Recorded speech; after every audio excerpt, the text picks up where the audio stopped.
tell me some of the most influential messiahs in your life. The first and most moving one, I suppose, I ever took part in was when I was 11 at school in Salisbury Cathedral. Massed ranks, huge choir, sort of at least 150 people, huge orchestra, done in a very sort of, shall we say, Victoriana sort of. Everything was extremely slow and a little ponderous, but it was absolutely magical. I hold it very dearly in my memory. The musical scene in London was very cosmopolitan, and Messiah is a very cosmopolitan piece. We think of it as the ultimate English piece of music in many ways, but what foreign elements are there in it? The Da Capo aria is essentially an Italian creation, and there are plenty of Da Capo arias. That's a sort of structural thing. You say one thing and then add to it, and then go back and to the original sentence, and with ornamentation. With ornamentation, and affected by whatever you've said in the second sentence. So it's an enhanced version of the first time, because of the ornamentation and also the added meaning from what you've said in the B section.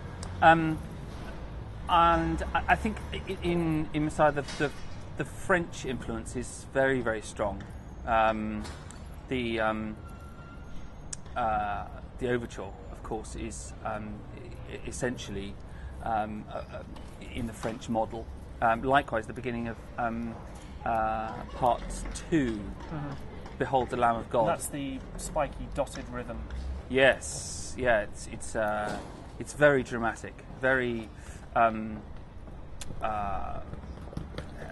weighty, emotionally weighty. So there are those two things. Yeah. What else is there? Well, I mean, there's the use of recitative, which of course isn't English. All the forms really aren't English, are they? They're all forms developed in Italy.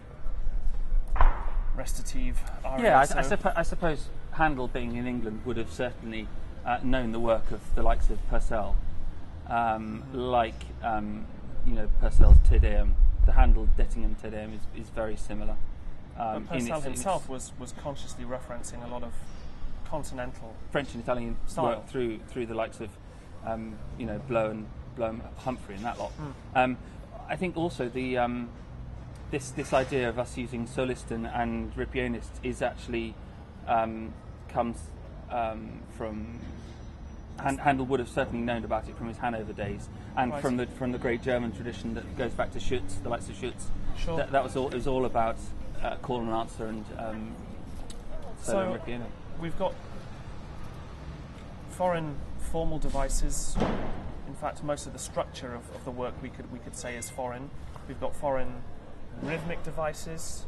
I suppose you could say that a lot of the violin writing is essentially Italianate because the whole technique of the violin, the Baroque violin, was developed very largely in Italy. Everything comes from Italy. I mean, essentially, all of the from the beginning of the 17th century, all of the treaties actually started in Italy, and then the French adapted them to suit themselves. Likewise the Germans.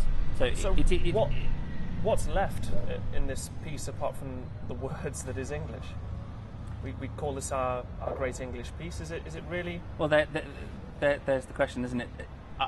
It is as cosmopolitan as anything Handel ever wrote. Likewise, actually, wonderful. Three of the choruses were originally written as chamber cantatas, chamber duets. Which ones? For Unto Us a Child is Born was I can't remember the Italian title. No, non vuoi non può fidarti. So something like that. Okay. We can't use that. Yes, that one. And he shall purify. That's the one. It was and his yoke is easy. So Right. they all originated as these little. That's interesting because little they're Italian duets. they're all what you might call coloratura choruses, aren't they? Mm. Featuring a lot of agile vocal runs for the singers. Yep, certainly. As you've previously said to me that you treat this work as a work by a man of the theatre who was conceiving of it dramatically. This is a dramatic piece in your opinion?